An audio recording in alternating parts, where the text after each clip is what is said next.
Today I am working on an LX470 rear axle, and what we're going to be doing is replacing the bearing.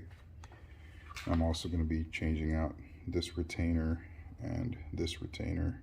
Now this one might not be necessary to do, but this one is very well grooved, and the axle is leaking. Now this is a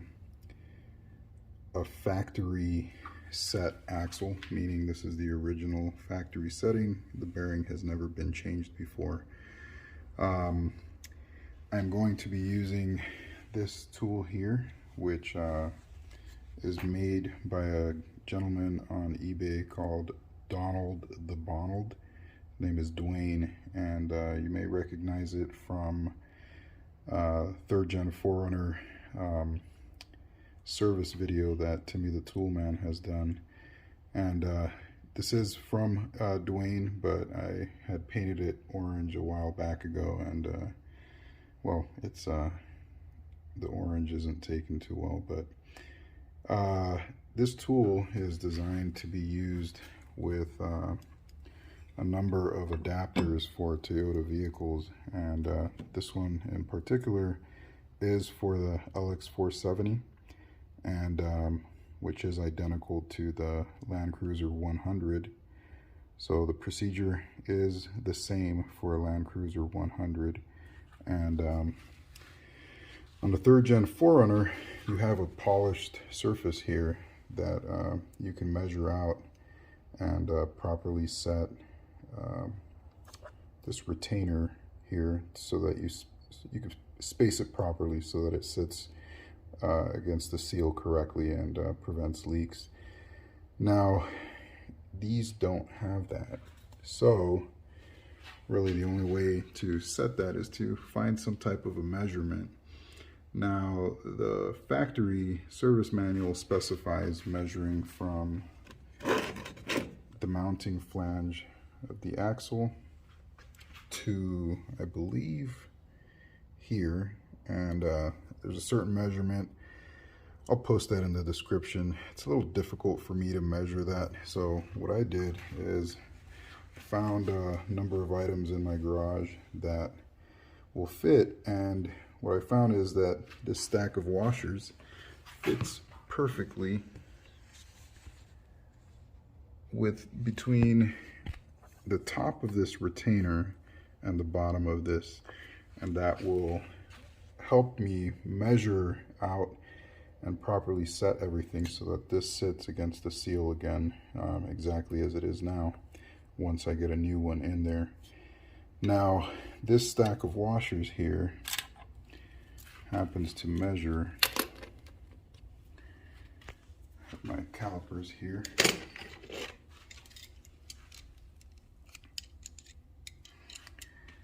and I am going to zero that out. Oops. And I'm just gonna slip that down there and measure that. And what that measures is around 13 and 3/4 millimeter, 13 and 3/4 millimeter, apologize. So that's about the depth that you need to set that there. Now if you don't have a stack of washers, maybe you can use 13 millimeter bolt and try to calculate 3/4 of a millimeter in addition to that.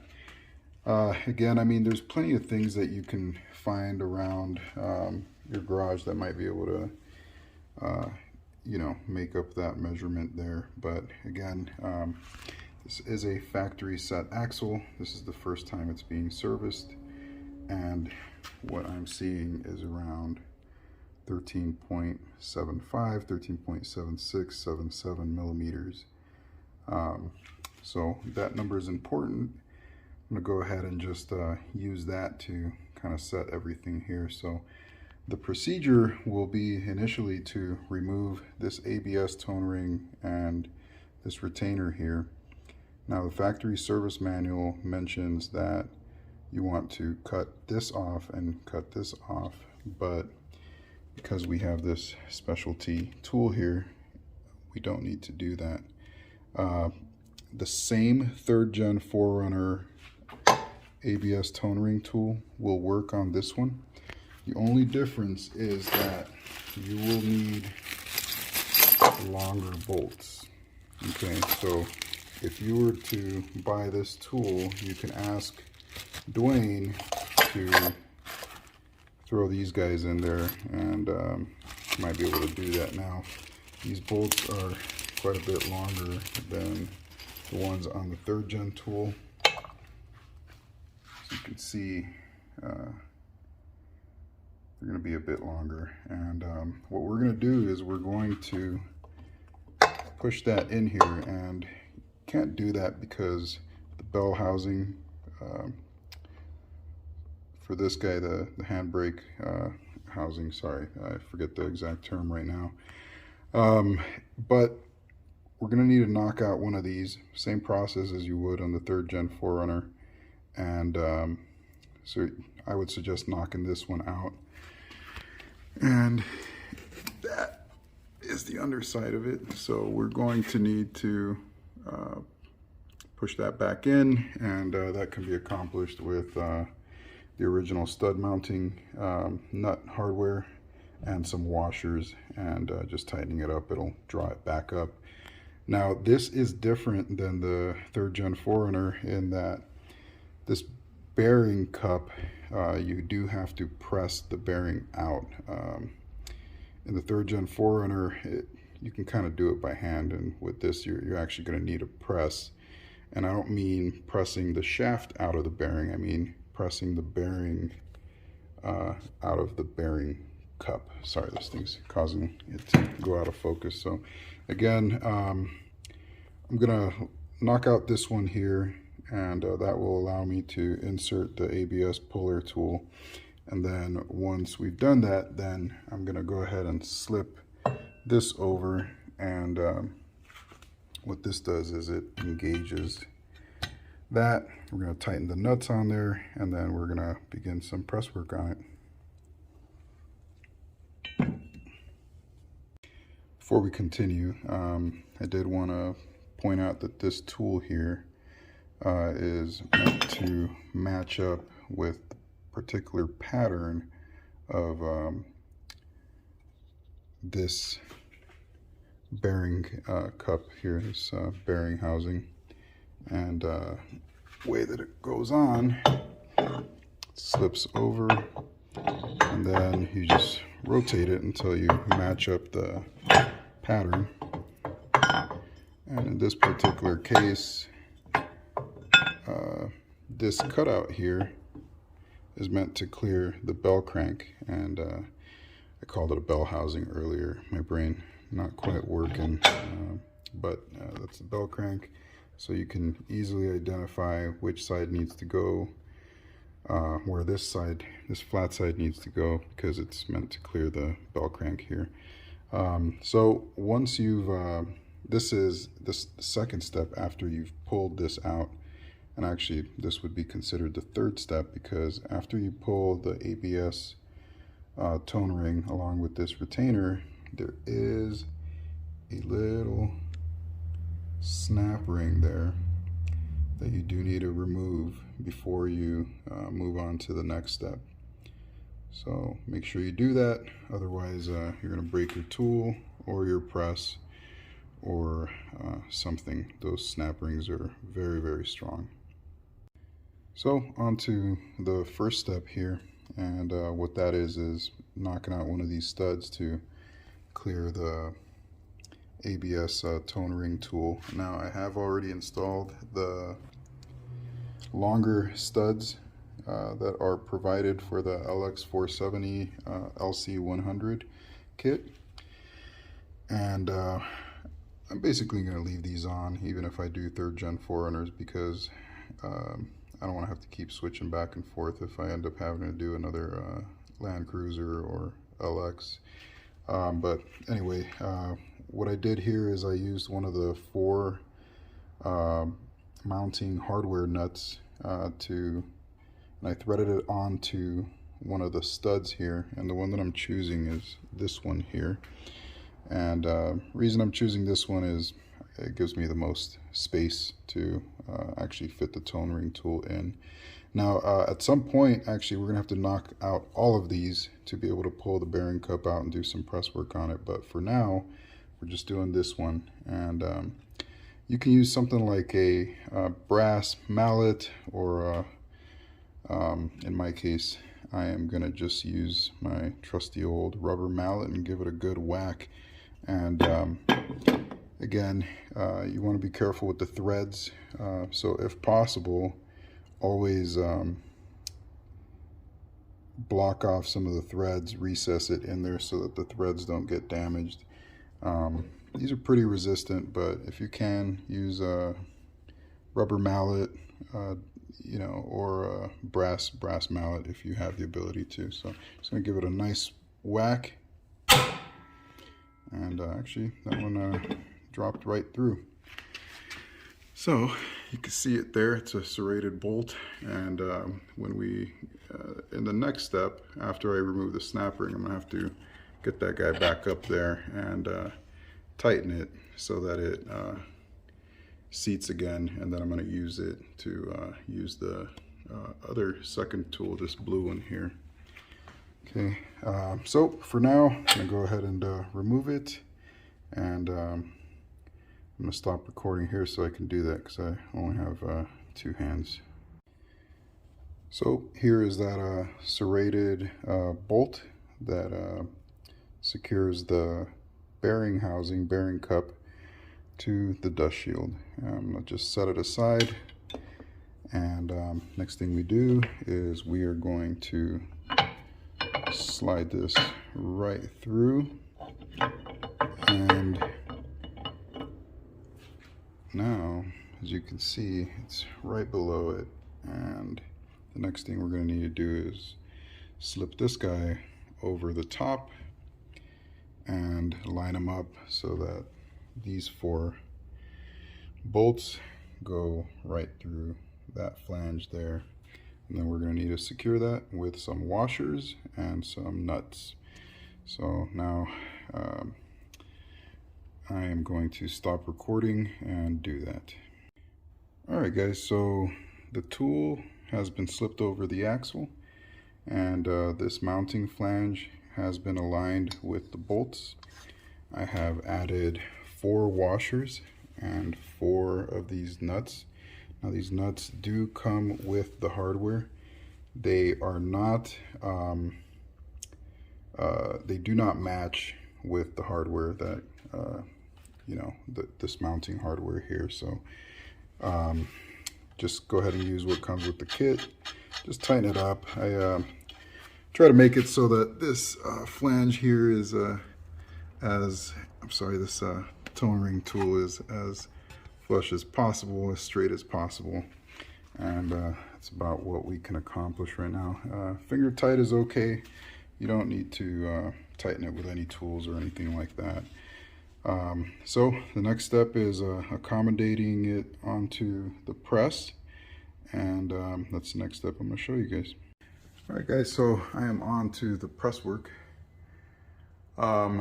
This tool is designed to be used mostly with like a 20-ton Harbor Freight type press. It's very suited for those dimensions. Now I have a little bit of a bigger press, but it's not necessarily taller. So I did have to drop, these axles are a lot longer than 3rd gen axles, but quite a bit. If I could estimate, I'd say between 6-7 inches longer. So I did have to drop it to almost one of the lowest levels, and even then I still had to raise it quite a bit so that there's enough travel down here to be able to push the axle all the way out.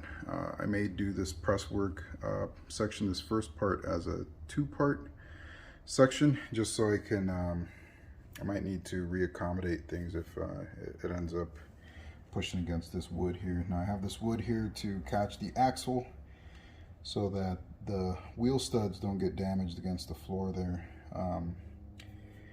And you want to support the tool really well. These can bend if you just kind of use this as the main support, and you know, you don't necessarily want to do that. You want these nice and straight, that way you're able to press in everything nice and true. So anyway, I'm just going to go ahead and get started.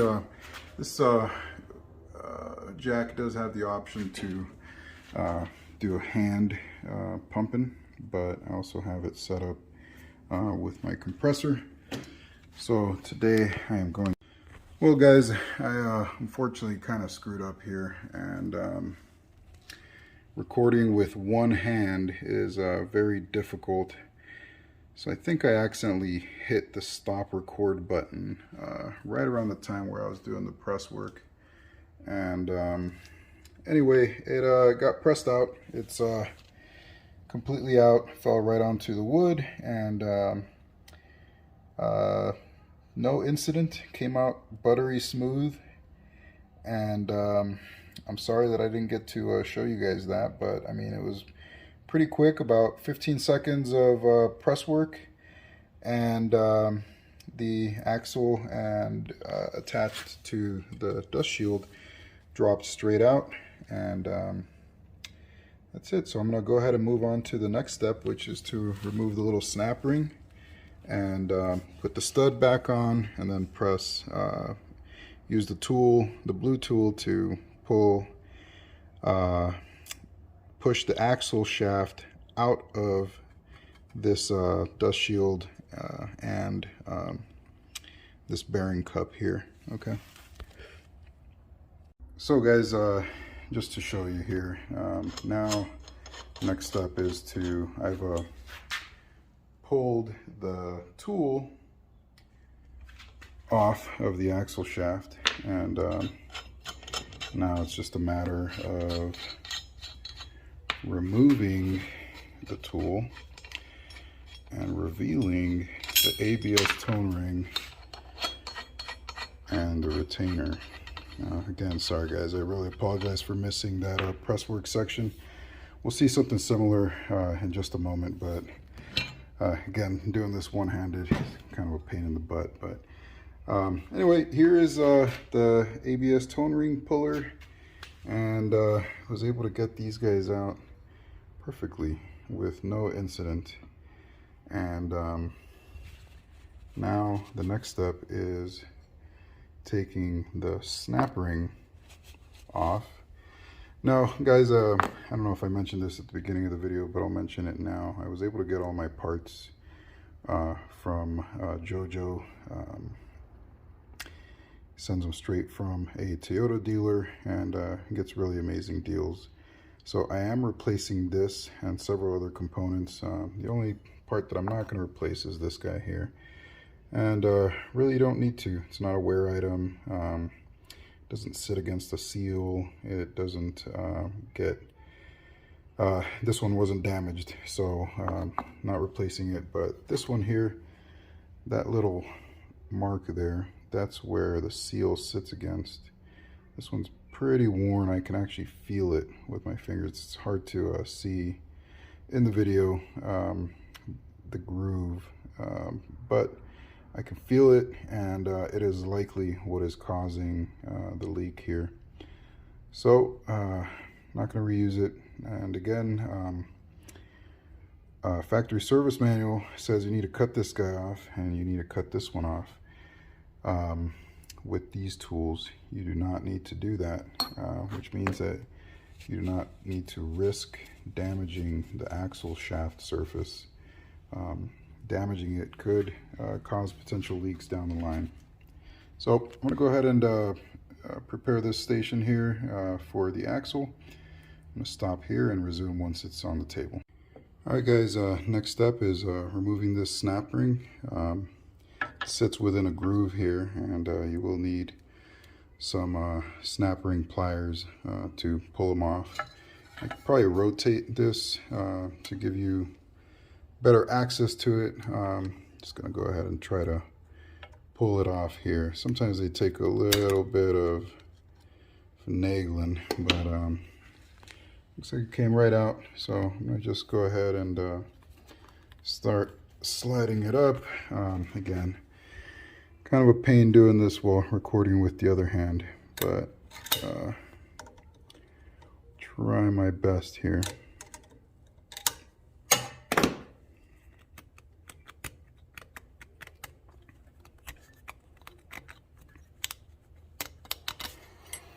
So just pull that guy off. And the next thing we're going to do is we are going to put that serrated bolt back through here from underneath, and we are going to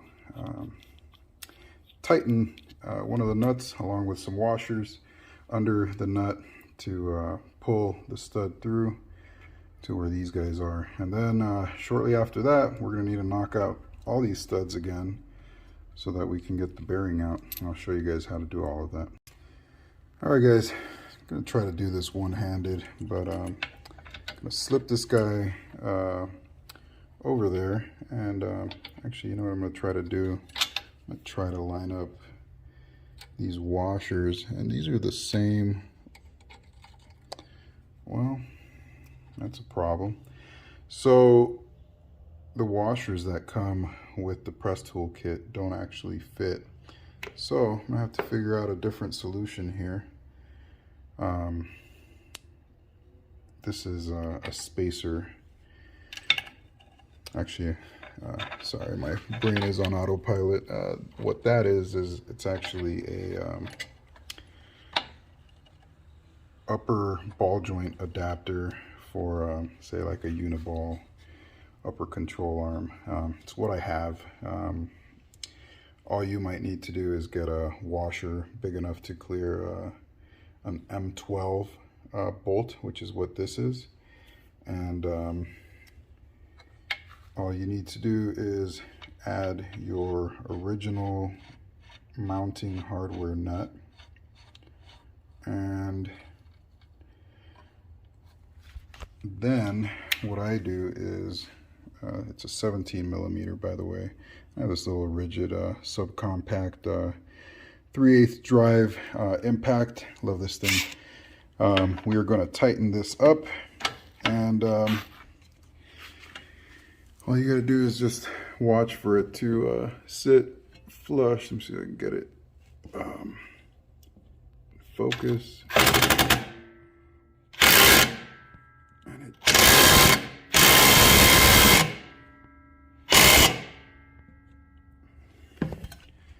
And once it's flush, go ahead and loosen it. Remove the spacer that you used. And now it's time to use the tool. And again, if you recall, this flat area here on the corner needs to be oriented to where that bell crank is. So just slip it over, line everything up, and then you use your original mounting hardware, place that over your studs, and again, don't forget the snap ring. It's already been pulled out in this case, but don't forget it. They're very, very strong.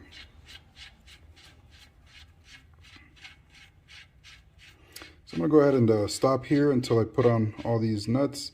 And then I'm just going to go ahead and slip the tool over this adapter, tighten those nuts up, and then we'll just proceed to the press work.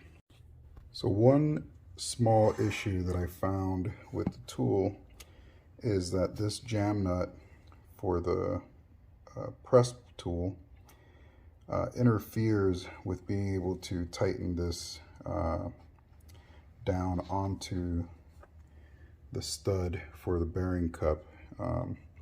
It's likely okay, but I don't want to risk it. So what I'm going to do is I'm actually going to remove the jam nut on the tool here, and then I'm going to drop the nut all the way down, probably on top of the washer, and use it that way. And again, these don't need to be tightened super tight, so then I'm just gonna hold this stud so it doesn't turn into place while I thread on the nut above the flange of the actual pressed sleeve. So I'm gonna do that now, and I'll start recording once I get past that step. So I've gone ahead and removed the jam nut from that stud on the tool. That allows the nut for the actual backing plate bearing housing to sit flush. It's probably okay even if you don't do this, but being that there's a lot of force being exerted here, I don't want to risk bending a stud or anything like that, so it's just not worth it. Easier to just do it this way and not have to worry about it. So then you go ahead and slip the tool over, and that's about it. Then you add the 4 washers, 4 nuts that come with the tool, and I'm going to go ahead and do that now, and I'll be right back.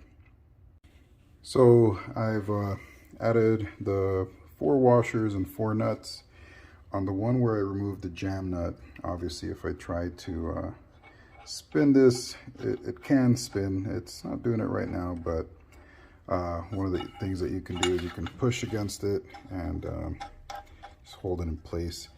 And again, you don't need to have these torqued down. Just finger tight to where they make contact and sit flush against the plate is plenty sufficient. So now that those are on, so again, 4 to the backing plate studs, 4 to the tool mounting studs, to the mounting flange on the tool. I'm going to go ahead and move this over to the press now and accommodate it. Jesus, I didn't record that either. Well guys, as luck would have it, I wasn't recording when I pressed it out again. So fortunately, I'm gonna have to not include the 2 portions where I pressed the axle out and where I pressed the ABS tone ring out. But I mean, press work is press work. You're basically pushing down at the top of the shaft and pushing this thing through. So I have been able to pop it out. However, as often happens with these bearings, the outer race here is, the inner race is now stuck onto here. So I unfortunately do have to do some careful cutting. I'm gonna go ahead and do that and probably show the last step. Once that's done, then we'll go ahead and proceed with pressing everything back in. All right, guys, so here's what's going on. In the last step, the bearing race stayed on the axle, and that's expected. That's normal, especially on the newer Toyotas and Lexuses, for that to occur. Now normally you'd have to cut this off, but I have a little bit of a advantage here in that I have a bunch of press plates and things like that, so I could have gone and rented like a bearing puller and maybe used that, but being the length of this axle, it's a bit of a challenge. So I started doing this. I was expecting to cut it, but just had the idea last minute to try this. Started, and looks like it's working. So I'm just going to show you guys. Go ahead and so you can see there.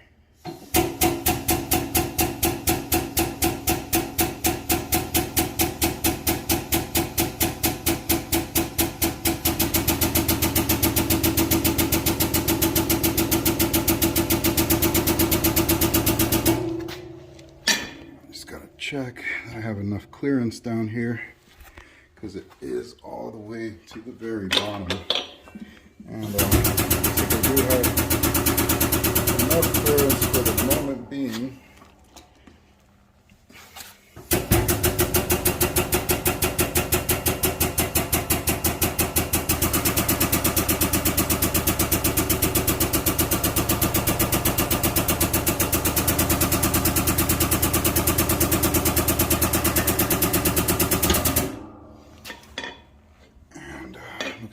slipped out, so I'm going to reposition that. This technique is working for me, so I'm going to stop recording here and just go ahead and finish it up. That way I can focus on doing it without damaging anything. Still plenty of clearance down here for the axle, but looks like it's caught a little bit of slack and this thing has slipped out. So I'm just going to reposition everything and finish pressing it out, and then we'll move on to the next step. And again, if you're careful, you can cut this off, but cutting axles, I'm not a fan of it. You can cause additional leaks and things like that. So if I can avoid it, I will. And in this case, I can avoid it. So I am hoping that by doing this, there will be no additional leaks or no repeating leaks on this axle. Actually, I want to go back to this a little bit. After I ended the last segment, I didn't keep pressing, but I was able to actually get to a point in the axle where the diameter is a little bit skinnier. So these press plates were able to go in a little bit further, which means I could just finish pressing this out of here and not have to worry too much about it. So anyway, I'm gonna go ahead and do that, and next segment I'll have it all pressed out and we'll proceed from there. So as I was pressing down right before I ran out of space, there's still clearance down there. I decided it's still got some more to go. So now I'm gonna use these press plates here to kind of raise it up, give me a little bit more travel. So all I gotta do is, I'm gonna put this down for a second.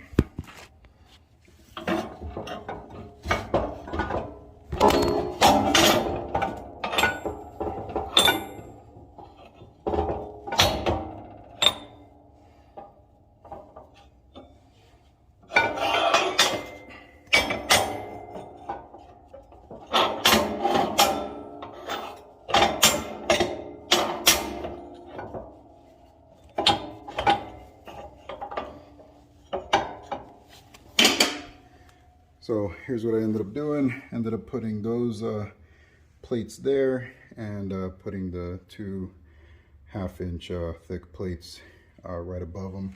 So I'm just gonna go ahead and finish it up. And again, I'll meet you guys at the table. All right, guys, so I was able to get this guy loose. And just to kind of show you guys where it comes from, here's the bearing. And this guy basically sits in there. Now, because these are kind of like half bearings, 2 halves, as you are pushing the axle out, you're actually dragging on this, and a lot of times this will get stuck and stay on the axle. I've done several of the newer Toyotas, mostly 2nd and 3rd gen Tacomas, a couple GXs, GX460s, and these always stay on there. So if you can, hopefully you can use the same technique that I just used, and you don't have to cut it. Before I forget, this is the seal that goes on the bearing itself. Typically will be right there. Don't forget to remove it. If you don't see it on the bearing cup, chances are it's going to be right there. And if you try to press in a new seal and this thing is still in there, you're not going to be able to get the spacing right, and you're very likely to damage something. So make sure to pull this guy out if it's still there. And I mean, it was like, actually it was the other way around. Was looking like that in there, and I had to use a small little hook to sorry, I didn't realize my camera angle was off. I had to use a little hook to kind of pull it out. So again, this guy goes here. I did buy a new one to replace this one, so we're not going to reuse it, but to be frank, this one looks like it's in great condition and could be reused. So you know, these are just more like a dust seal, water seal type, not really, they're crucial, don't get me wrong, but if they're in good condition like this one, I wouldn't use it. If it was, I wouldn't hesitate to use it if it was my vehicle, but being that it's for somebody else's vehicle, I'd feel more comfortable doing it right the first time and just replacing everything. The other thing that I wanted to point out is this is the final retainer, and underneath it is a little conical washer, and the cone faces up and it goes here, okay, and then this guy goes here, and then the axle comes up through here. Okay, so we'll go through that order later, but I did want to point out because we did miss the press work portion of it. So this here again has a conical washer, and then this second retainer. I got all of these new as well.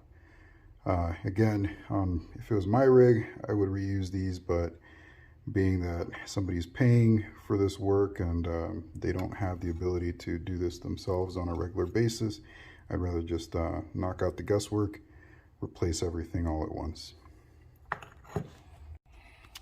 So guys, next step is we're going to need to press the bearing out of this bearing cup here. To do that, we're going to need to separate the bearing cup from this backing plate. So if you guys remember, when I had to push out one of the studs, I placed the nut on there, and I had it in a position where no threads were exposed, and that will protect the threads. Again, if you have like a brass hammer, something like that, you can use that. If not, you can use something like a rubber mallet, and just give it a good whack or two, and they'll come out.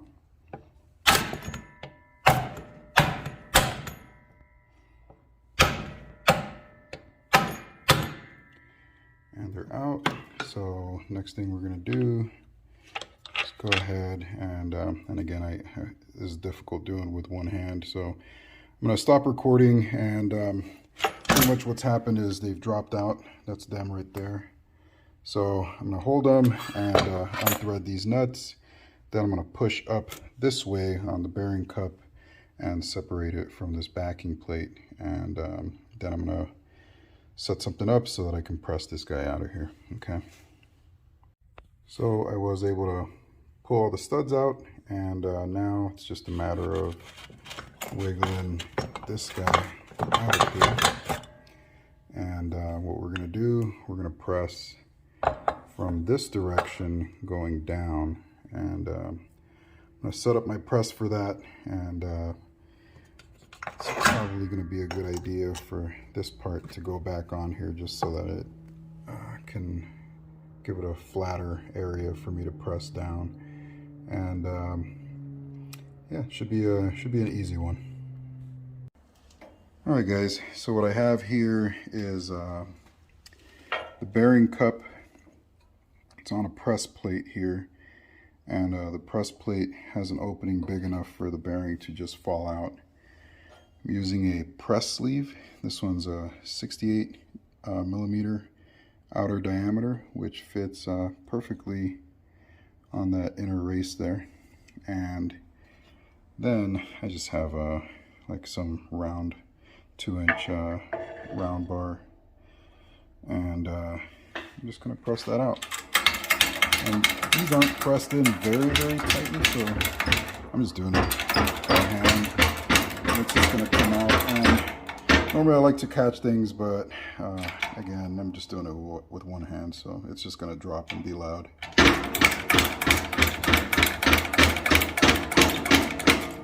I'm just going to use the air compressor.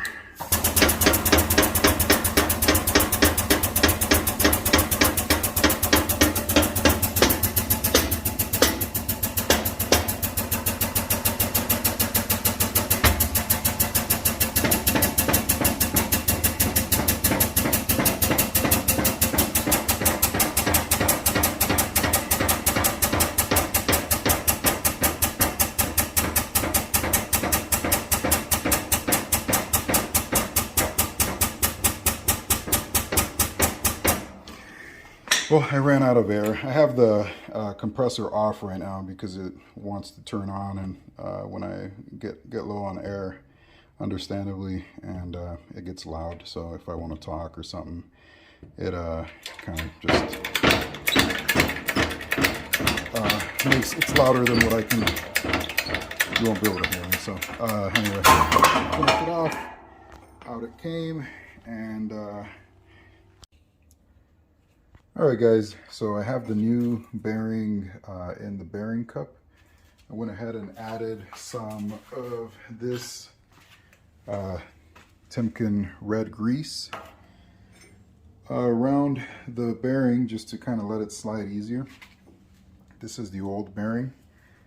And what I'm going to do is I'm going to use a little press plate that I have that fits directly over the bearing. But if you don't have that, you can actually use the bearing, the old bearing, to press it in. And all you need to do is put something over this so that, you know, the ram doesn't push, well, so you can actually push it. So this is a little bit easier for me, a little bit more efficient, so that's just what I'm going to do. But go ahead and just start pressing this guy in.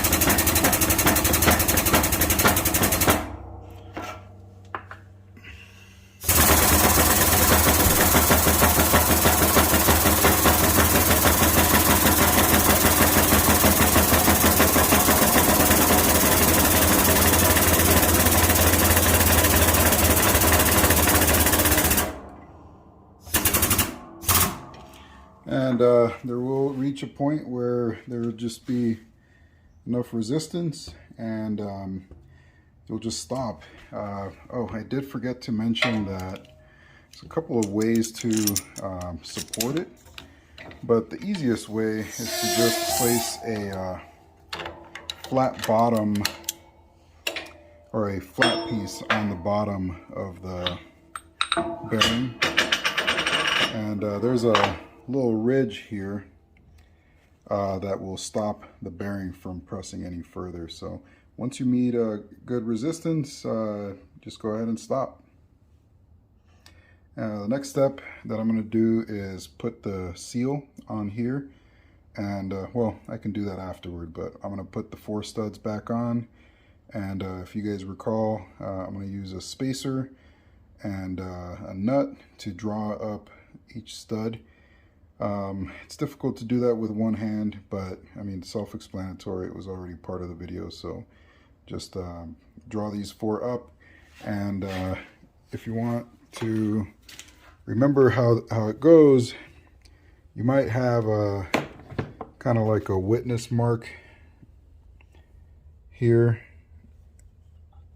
where the bearing cup used to be. So that'll help guide you on which side you need to put it on, just in case that you forgot. Okay.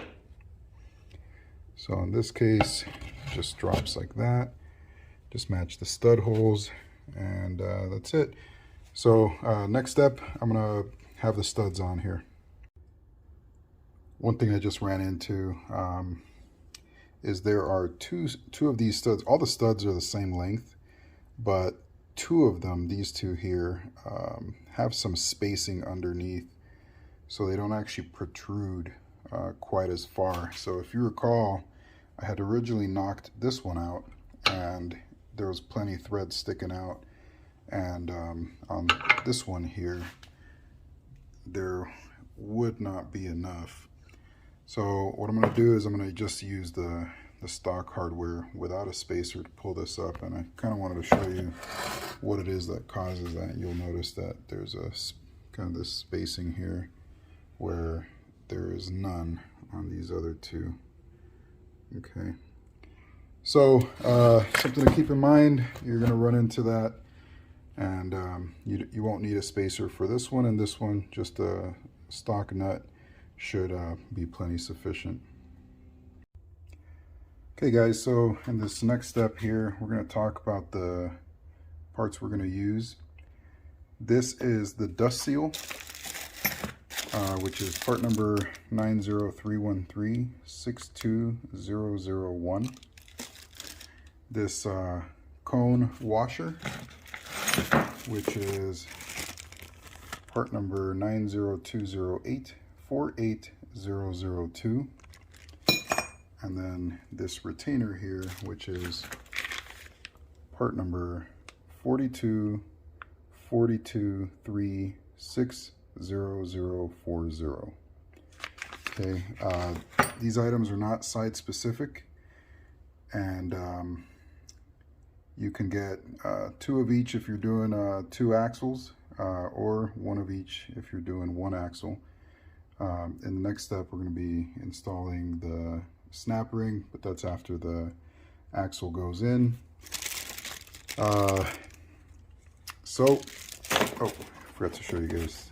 This was the bearing that we used, 90369-48001, and I'll put this in the description as well. So I'm going to go ahead and just flip this over, and what we want to do is, well, I'll pull this guy out in a moment, but for now, the way that this guy goes on is just like this, and it just kind of press fits in. You want it to seat properly, and there should be no gap like that. That's a gap, so you want to close that off, and then you can turn it around, and you have your cone washer. This one's a little bit flattened out, but the new one won't be. So there is a concave side and a convex side, and what you want is the convex side pointing up, okay? And then after that, you are going to put the retainer here, and then we are going to lift this up, and from this direction up, we're going to slide the axle through all the way down to the bottom here, and then we are going to use that press tool, set it up there, and there is one more ring, and I'll show that before we set that up, and then we're going to press everything in. Before I set the press tool on the press, I wanted to talk about this adapter here. With the 3rd gen, it comes with this guy here. It has a viewing window. Now this one is not thick enough, as you can see, for this axle. So this almost fits within it. The Land Cruiser axles, the LC100, LX470 axles are thicker, and as are like the 2nd and 3rd gen Tacoma ones. So this is the adapter you need. This one does not have a viewing window to see how far you've pressed, which is why I'm going to end up using those washers as spacers to determine how far I should press. So again, I'm going to go ahead and just set this up on the press, and next step, I'm going to start pressing everything in.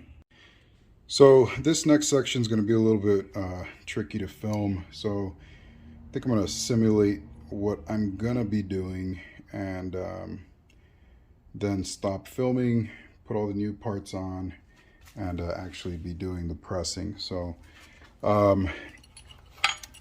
this backing plate already has the seal, it has the retainer, and it has the cone washer.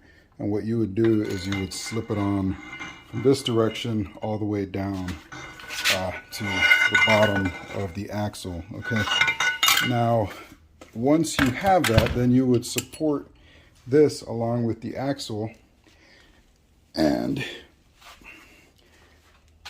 you would start to slip this in there. Okay, and again, this is difficult to do with one hand, so all you need to do is get it to kind of sit within.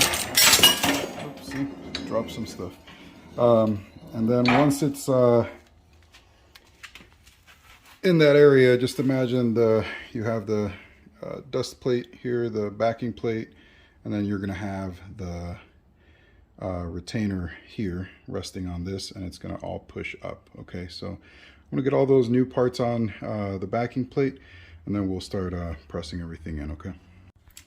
All right, guys, so I have all the new parts in. I have the retainer sitting on this adapter, and have the new seal in. One thing I want to point out is that the top of this axle, well, the axle flange, is not even. It has kind of a, well, it's not even. So what I'm going to do is I'm going to place some flat plates over here, and I'm going to place this on top of that. Then I'm going to press everything in. Now I will have to reposition this at some point because it looks like there's a lot of travel needed, and I may not have all that travel before it bottoms out. So just keep an eye on that while you're pressing. You may need to reposition it. In my case, I'm just going to go up one spoke, one peg, and that should do it. And here you want to just press till you can't press anymore.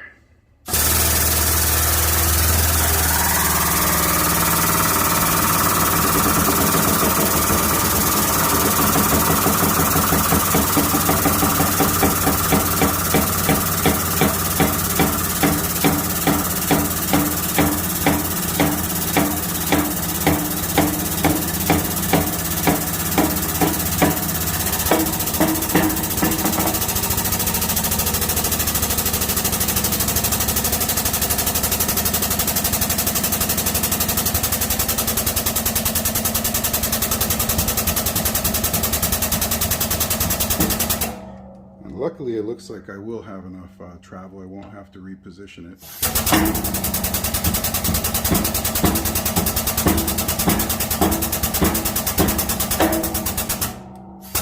That's it, guys. This should be able to move freely. Well, there's going to be a little bit of resistance because you're pushing on that, but everything should be nice and smooth. You shouldn't feel anything kind of stuck or anything like that. So I'm gonna go ahead and pull this off. We're gonna put the snap ring on, and then we're gonna go from there. And luckily no contact was made, so all is good. All right, guys, next step is putting the snap ring on. It's part number there, 90520444038, and I already have it on my snap ring pliers. So I'm just going to go ahead and spread them a bit and slide them down, and it gets a little bit tight here.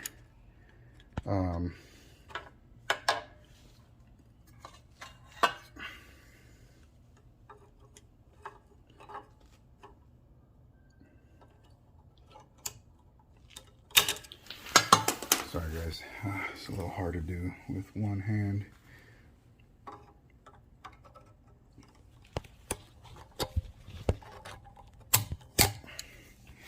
All right, I got it kind of on, and now I just got to push these sides in, and boom, it's in the groove, and moves within the groove with no problem, which means that the retainer is spaced correctly. If you cannot get the snap ring on, then you did not press in far enough, and you're going to need to press in a little bit more. So that is that step. The next thing we're going to do is we are going to put the ABS tone ring on alongside the new retainer that sits on the seal, and this is the final process. I'm going to stop recording here, and well, let me just explain to you the positioning of these here. The ABS tone ring needs to have this little ledge here pointing up, okay, and then this retainer would sit right on top of it, okay. Now if you guys remember, we discussed the spacing, and the spacing is right around 13.75 ish. think mine was 13.76. I happened to get lucky and I had some washers that when stacked up were perfect for measuring that distance. And that distance is the top of this spacer right here, this flat part that you see here.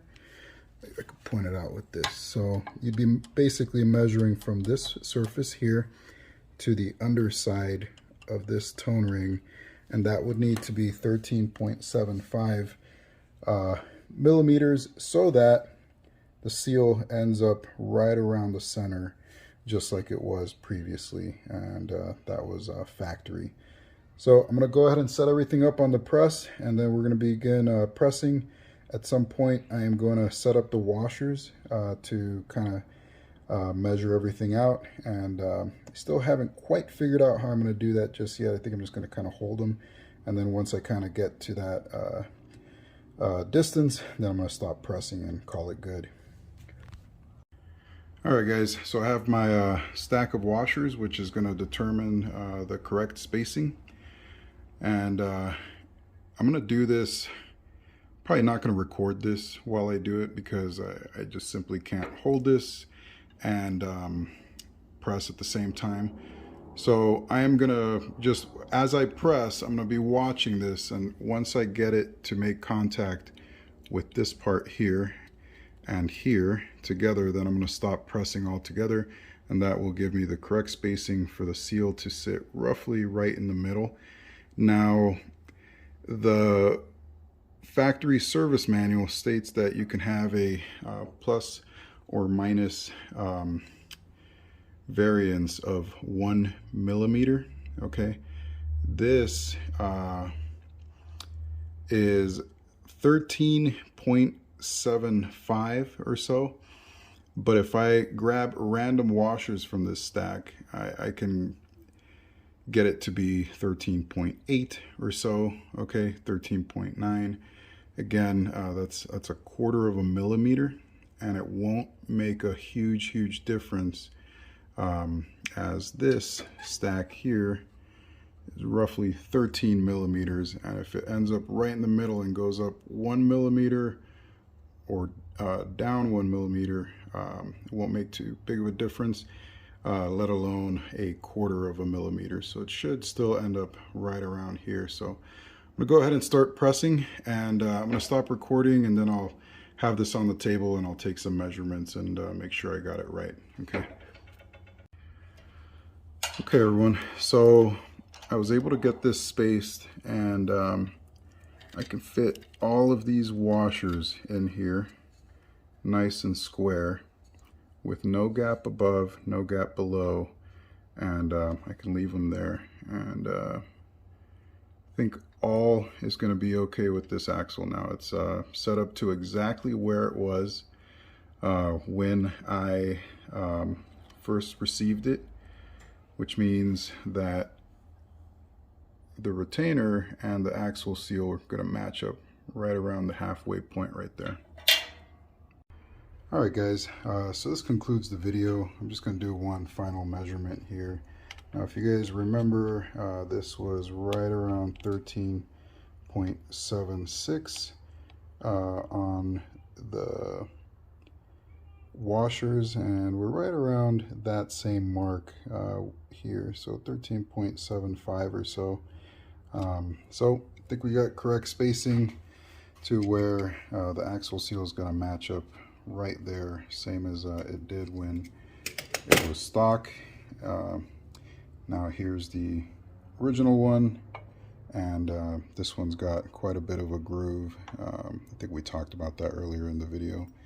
This one does not, and the owner has also changed the axle seal, the axle housing seal, and changed that out for a Toyota one. So with all these new components in there, I don't think this thing's going to be leaking anymore.